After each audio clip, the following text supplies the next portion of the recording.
Ce mois-ci, nous nous intéressons aussi aux haies. Rappelez-vous, il y a quelques années, la Wallonie mettait en marche le plan Yes We Plant. Et après avoir atteint son objectif de planter 1 million d'arbres et 4000 km de haies, la mission se poursuit. La Wallonie vous offre différentes aides finalement pour vous encourager à planter des arbres et des haies en faveur de la biodiversité et du climat. Et puis surtout, des conseils haies qui peuvent répondre à vos questions ou vous accompagner dans vos différents projets. D'ailleurs, Virginie, tu es allée à la rencontre de Lucas. Il est conseiller haies et il va nous partager quelques astuces bien précieuses. Écoutez. Lucas, tu travailles chez Plant'C, une association qui a été notamment mandatée par la Wallonie pour mener un projet qui va vous intéresser à cette période de l'année. Raconte-nous un peu. Tout à fait. Donc, il faut savoir que la Wallonie s'est fixé un objectif ambitieux en matière de plantation de haies et d'arbres. Et pour ce faire, elle attribue à la fois des subventions à la plantation pour les citoyens, pour les pouvoirs publics, pour les entreprises, et aussi une équipe de conseillers qui peut conseiller toutes ces personnes gratuitement, aussi bien sur du support administratif pour bénéficier de la prime, mais aussi du conseil technique qui peut être du conseil de terrain sur que planter où finalement. Alors on a beaucoup entendu parler de haies, de plantation de haies, Lucas. Est-ce que tu peux revenir sur l'importance qu'ont ces milieux naturels, aussi bien dans nos jardins que de manière générale dans nos paysages ? Alors la haie, c'est vraiment un élément très structurant du réseau écologique. Donc c'est vraiment ce qui va permettre à une série d'oiseaux de nidifier. Ici, on a un bon exemple. À d'autres espèces de se nourrir, que ce soit les oiseaux, les pollinisateurs qui vont pouvoir butiner nectar, pollen. Le pied d'une haie va également permettre à toute une série de petits rampants de se déplacer, comme le hérisson par exemple. Ou les reptiles.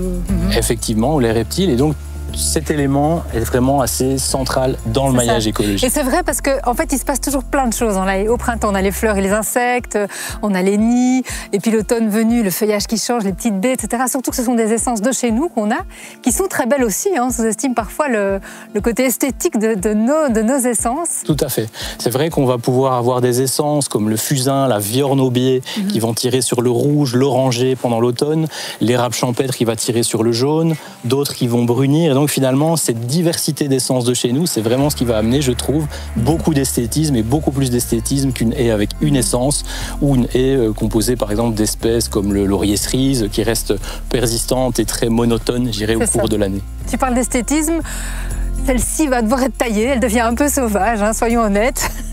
Mais c'est qu'un entretien par an, c'est pas non plus énorme. Non, c'est pas énorme, mais c'est même ce qui est plutôt indiqué. Si tu peux te le permettre, c'est vraiment l'idéal, parce que l'idée, ça va être de déranger le moins possible la faune, notamment, et donc faire une taille en fin de saison, après la saison de nidification, c'est l'idéal. Si tu peux te permettre d'avoir une haie vive et de la laisser pousser librement, fais-le aussi.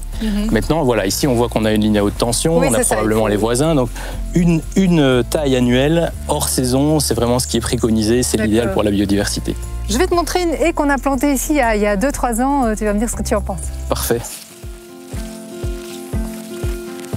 Tu vois Lucas, ici c'est une haie qu'on a plantée il y a à peu près 3 ans.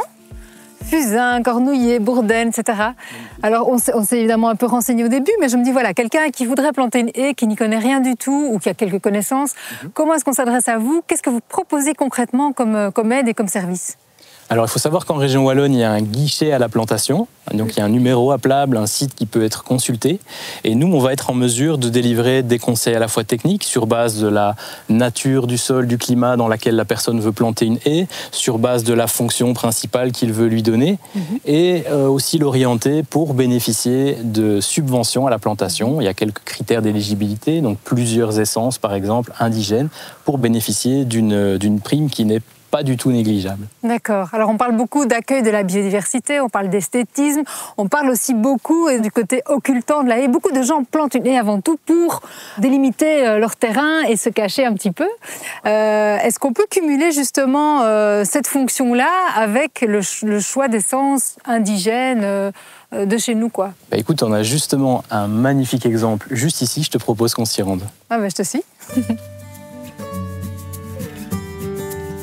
Pour avoir un effet brise-vue justement avec des espèces indigènes, on va pouvoir composer avec plusieurs types d'essences. Les essences dites marcescentes, ça veut dire que la feuille va flétrir sur le rameau, mais elle va rester tout l'hiver.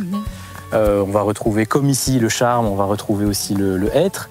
Et il y a également des essences persistantes comme le troène ou le hou qui va pouvoir, lui, être valorisé dans les milieux plus ombragés. Et tout ceci, en composant encore avec une autre diversité d'essences, va permettre de garantir l'effet brise-vue. Et un tout dernier conseil que je pourrais te donner, Virginie, c'est de composer aussi avec le lierre. Quand tu viens planter un lierre au pied d'une haie, comme par exemple au pied d'un charme, progressivement, il va pouvoir coloniser la haie sans la mettre à mal et davantage encore garantir cet effet brise-vue tout en apportant un bénéfice pour la biodiversité. Génial. Mais écoute, un grand merci Lucas, c'est vraiment intéressant. On prend la mesure de tous les choix qui s'offrent à nous quand on plante une haie, en t'écoutant. N'hésitez pas à vous informer pour en savoir plus sur le site qui s'affiche ici. Allez demander conseil auprès des conseils haies, justement.